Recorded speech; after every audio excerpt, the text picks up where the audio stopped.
3, 2, 1.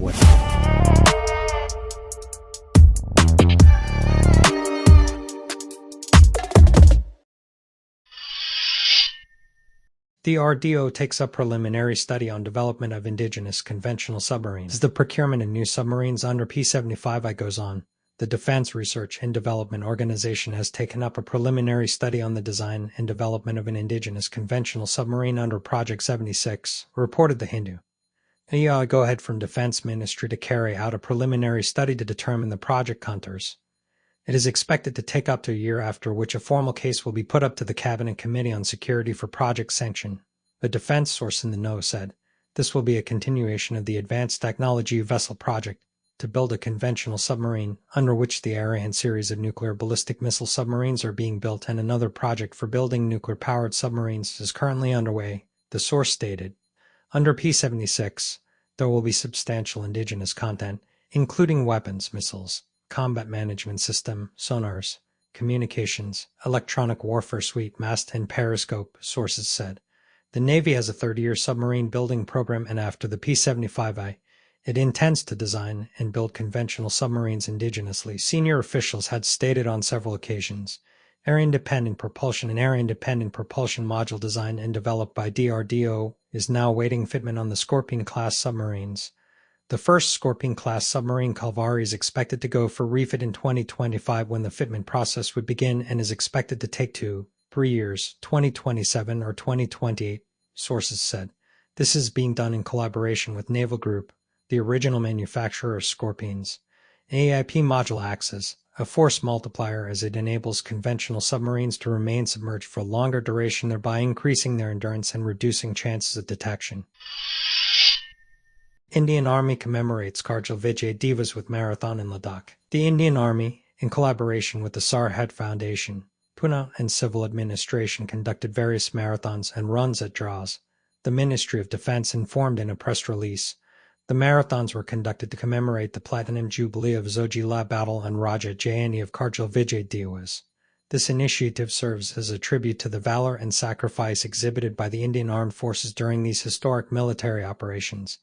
The event was flagged off by GOC Forever in Operations Division and Subedar Major Sanjay Kumar, PVC, in a grand opening ceremony at Zojila War Memorial and Kargil War Memorial, Dras.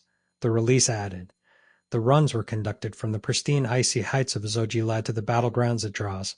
A total of 5 runs of 44 kilometers, 25 kilometers, 10 kilometers, 7.5 kilometers, and 4 kilometers open to all age groups were organized and witnessed wide participation from national and local runners from UT of Ladakh. Sarhad Chorathan indeed turned out to be a celebration of resilience and fortitude, and showcased the strong bond between the Indian Armed Forces and the people they protect.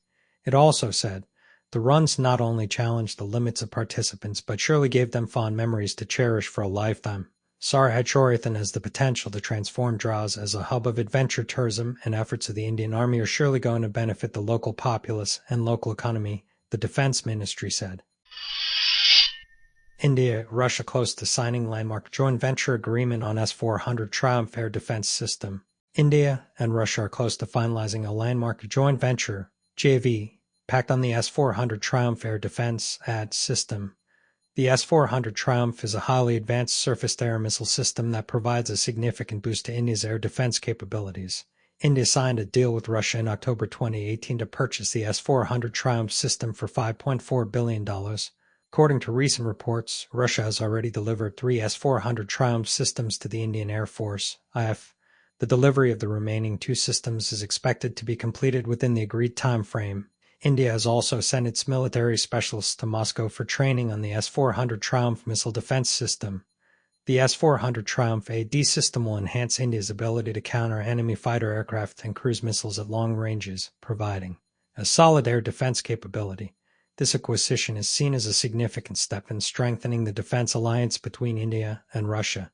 It's important to note that the S-400 Triumph deal has faced objections from the United States due to the Countering America's Adversaries Through Sanctions Act, CAATSA. However, India has proceeded with the deal despite the potential threat of sanctions. India and Russia are on the verge of finalizing a JV pact on the S-400 Triumph AD system, which will significantly enhance India's air defense capabilities. Bangladesh Navy signs contract for Made in India ocean-going tug. The Bangladesh Navy has recently signed a contract for a Made in India 800-ton ocean-going tug with India's Garden Reach Shipbuilding and Engineers. This contract is part of India's defense line of credit to Bangladesh and marks another milestone in the maritime ties between the two countries. The contract was signed during the visit of Indian Navy Chief Admiral Dinesh Tripathi to Bangladesh. GRSE, a government undertaking under the Indian Ministry of Defence, will be responsible for building the tug. India-Bangladesh Maritime Relations. India and Bangladesh have been working together to enhance inland and coastal waterways connectivity between the two countries for trade and cruise movements. The maritime ties between India and Bangladesh have been strengthened through various agreements, including the establishment of the maritime boundary between the two countries in 2014. This contract for the ocean-going tug further strengthens the maritime cooperation between India and Bangladesh. Garden Reach Shipbuilding and Engineers. Garden Reach Shipbuilding and Engineers is a government undertaking under the Indian Ministry of Defence. GRSE has a track record of delivering high-quality maritime solutions and has been successful in international markets. In addition to the contract for the ocean-going tug with the Bangladesh Navy, GRSE has also recently signed a deal with the Bangladesh Inland Waterways Transport Authority to build a dredger. GRSE is currently involved in various shipbuilding projects, including the construction of advanced frigate survey vessels, anti-submarine warfare shallow watercrafts, fast patrol vessels, and patrol boats. Chinese rocket Tianlong-3 crashes after accidental launch during ground test. A Chinese rocket, Tianlong-3, crashed on Sunday after an accidental launch during a ground test, its company Space Pioneer said in a statement, CNN reported. Space Pioneer, a leading company in the commercial rocket sphere, specializes in liquid propellant rockets. According to CNN, the incident occurred when the first stage of the Tianlong-3 rocket detached from its launch pad due to a structural failure. The rocket landed in a hilly area of Gangneung City in central China. In a statement, Space Pioneer explained that the connection between the rocket body and the test platform failed, causing the first-stage rocket to separate from the launch pad. Due to the structural failure of the connection between the rocket body and the test platform, the first-stage rocket was separated from the launch pad. Space Pioneer, also known as Beijing Tianbing Technology, said, after liftoff, the onboard computer was automatically shut down, and the rocket fell into the deep mountains 1.5 kilometers, 0.9 miles southwest of the test platform. The rocket body fell into the mountain and disintegrated. In April 2023, Space Pioneer successfully launched its Tianlong-2 rocket, becoming China's first commercial launch operator to send a liquid carrier rocket into orbit. According to state media, as per CNN, Tianlong-3, the rocket that crashed on Sunday, is a large liquid carrier rocket. It was made to help construct China's satellite internet network.